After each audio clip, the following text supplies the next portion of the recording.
Hey everyone, this is Kevin from OverAI, and I wanted to give you a tour of your first experience within the product. When you log into OverAI for the first time, you'll either see a blank workspace that looks like this, or if you have an existing workspace, you might see one that has some content filled in like this.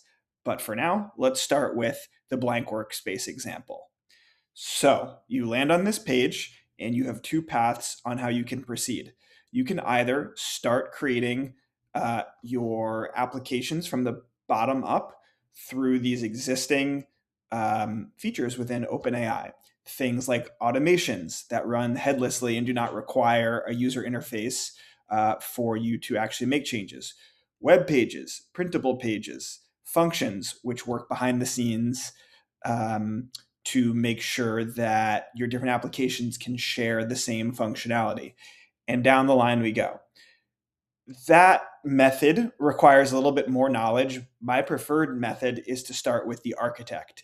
The architect resembles the way that you're used to seeing, any other LLM based product.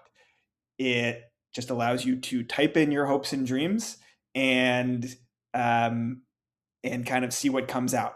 So, as an example on how to use the architect, in my other workspace, I have an example of a fried chicken um, restaurant where we have a kitchen operations app going. So I might return to that at a later point. But let's imagine if we have the kitchen covered, we need to have the front of house covered as well, the staffing.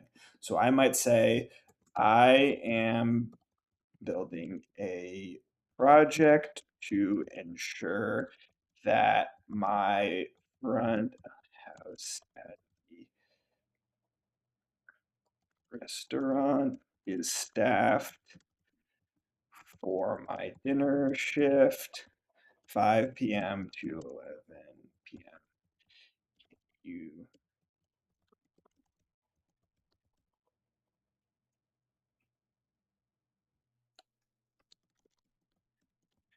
that allows me to view my staffing and update it.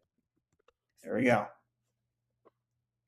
So you can see I'm speaking like I would to a human. I'm not using any technical terms. That's just one example. And now the architect is going to suggest an architecture within the OverAI.